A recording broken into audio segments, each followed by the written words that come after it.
अयोध्या कांड का केंद्र त्याग है और इसलिए अयोध्या कांड की कथा का केंद्र, कथा के केंद्र में राम जी नहीं है, अयोध्या कांड की कथा के केंद्र में श्री भरत है।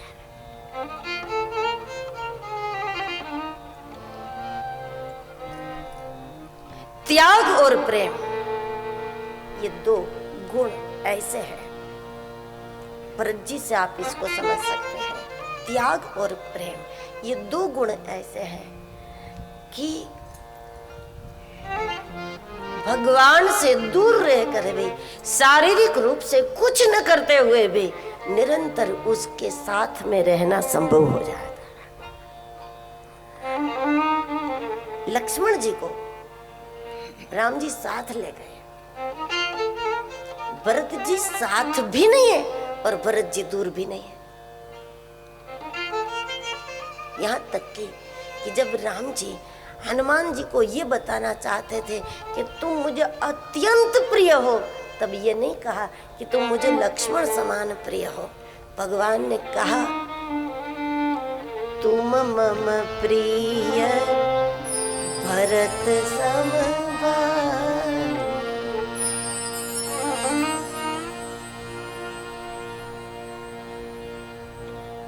जब हनुमान जी नहीं जानते थे भरत जी को, तब भगवान ने अलग तरीके से बताया, ते मम प्रिय लक्ष्मण ते दूना, लक्ष्मण से दुगने प्रिय हो तुम मुझे, लेकिन इरादा यही है कि ते मम प्रिय भरत समभाई, तुम मम प्रिय भरत समभाई। त्याग और प्रेम ये दो ऐसी शक्तियां हैं जो आपको अपने इष्ट से दूर नहीं होने देते,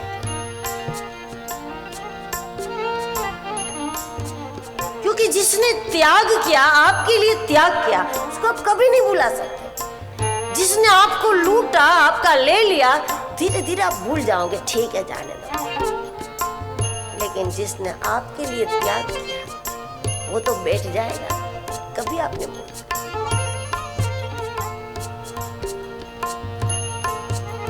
राम को समझना उतना मुश्किल नहीं है, भरत को समझना जितना कठिन है।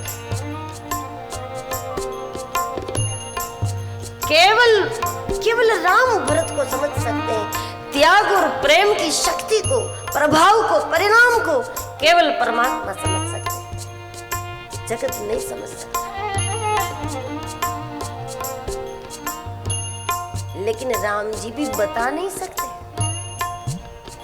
जान ही राम न सकहीं बताए, बता नहीं सकते प्रभु।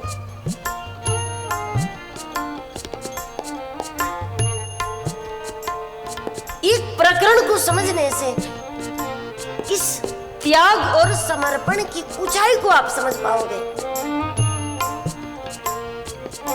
भगवान से एक सेकंड दूर रहना, एक कदम दूर रहना भरत जी के लिए असह्य है शुरू से।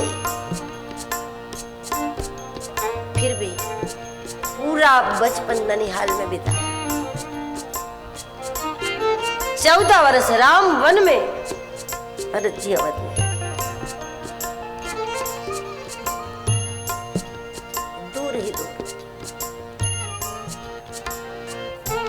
क्योंकि भरत जी ये चाहते थे कि मेरी माँ कैकेयी, उसकी मेरे प्रति ममता है, हर माँ की होती है अपने संतान के प्रति, उस प्रकार मेरी माँ कैकेयी की मेरे प्रति जो ममता है, वात्सल्य है, वो ममता मेरे प्रति रही तो उसको बंधन का कारण बनेगी, और वही ममता राम के प्रति हो गई तो माँ के लिए मोक्ष का कारक बन जाएगी। पर मैं रहूंगा तो वो ममता मेरे से ही जुड़ी। भरत जी इसलिए मामा के घर ही पड़े रहते थे। वो इसलिए नहीं कि उनको राम के साथ नहीं रहना था, प्रभु से 1 फीट की दूरी पर रहना भरत जी के लिए कठिन था। फिर भी अपने आप को इसके लिए तैयार किया, मां के कल्याण के लिए। मैं दूर रहूंगा, कई को अकेला न लगे, इसलिए राम जी बार बार जाएंगे, राम जी सेवा करेंगे तो राम के शील, राम के गुण, राम का व्यक्तित्व, राम की सेवा, राम की मर्यादाएं, इससे कई इतनी प्रभावित हो जाएंगे और राम से उनकी जितनी ममता बनेगी, मुझसे उतनी ही नफरत हो जाएगी उसको कि सेवा करने की उम्र में मेरा अपना बेटा ननिहाल में मजा ले रहा है, माँ की सेवा नहीं कर रहा, और जिसको मैंने जन्म नहीं दिया वो राम मेरी सेवा कर रहा है। कई सोचेगी नहीं कभी भरत की सत्ता के लिए, ये इरादा था भरत का। कई सोचेगी जो माँ की सेवा नहीं करता वो जनता की क्या करेगा, वो योग्य ही नहीं है, मुझे अयोग्य मानेगी, मुझसे नफरत करेगी और राम के शील और गुण से इतनी प्रभावित हो जाएगी कि वो ही जल्दी करने लगेगी, जल्दी राम को राजा बना दो। तो पुत्र के प्रति एक माँ की जो ममता होती है वो पुत्र में न लग करके परमात्मा से लग जाए, इस इरादे से दूर ही दूर रहे। तो कैसे समझा जाए इसको, कौन पहचान पाए इस प्रेम को? राम वनवास की घटना नहीं घटी होती तो आज जगत को पता ही नहीं होता कि भरत जी क्या थे।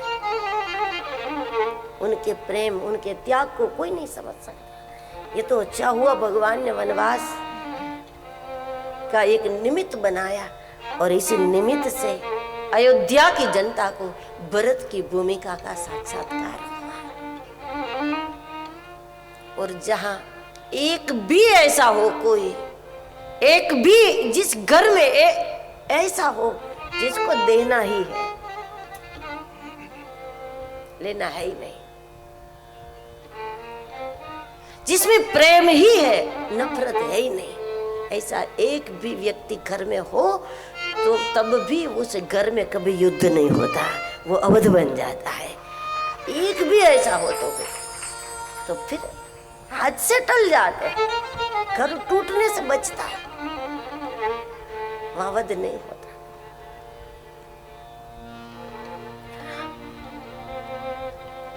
अरण्य कांड के केंद्र में है ऋषियों की भावना। साधु संत ऋषि मुनि भगवान की उन लीलाओं का दर्शन करना चाहते थे कि जो लीला बहुत अटपटी हो, और भगवान अपनी लीलाओं के द्वारा ही वैरागियों का वैराग दृढ़ कर दे, उपदेश से नहीं, लीला लीला मात्र से। क्योंकि जब लीला में हम देखते हैं ना तो बात समझनी बहुत आसान हो जाती है। लीला में देखना सबको अच्छा लगता है, 3-4 घंटे सुनना कठिन होता है। आप लोगों की बात नहीं है, आप लोग तो 5 घंटे भी अगर नाम की बात चली तो सुन सकते हैं। लेकिन जो श्रोता ऐसे हैं जो कथा के श्रवण के अभ्यस्त नहीं है, वो लीला में बैठ सकते हैं, राम लीला रास लीला में बैठ सकते हैं।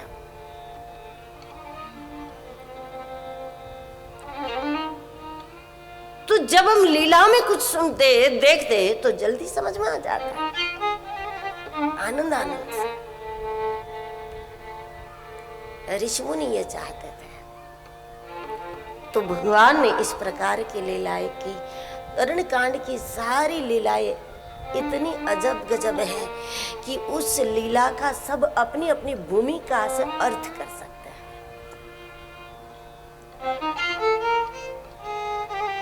जब राम जी सीता जी को फूल के आभूषण चढ़ाते हैं।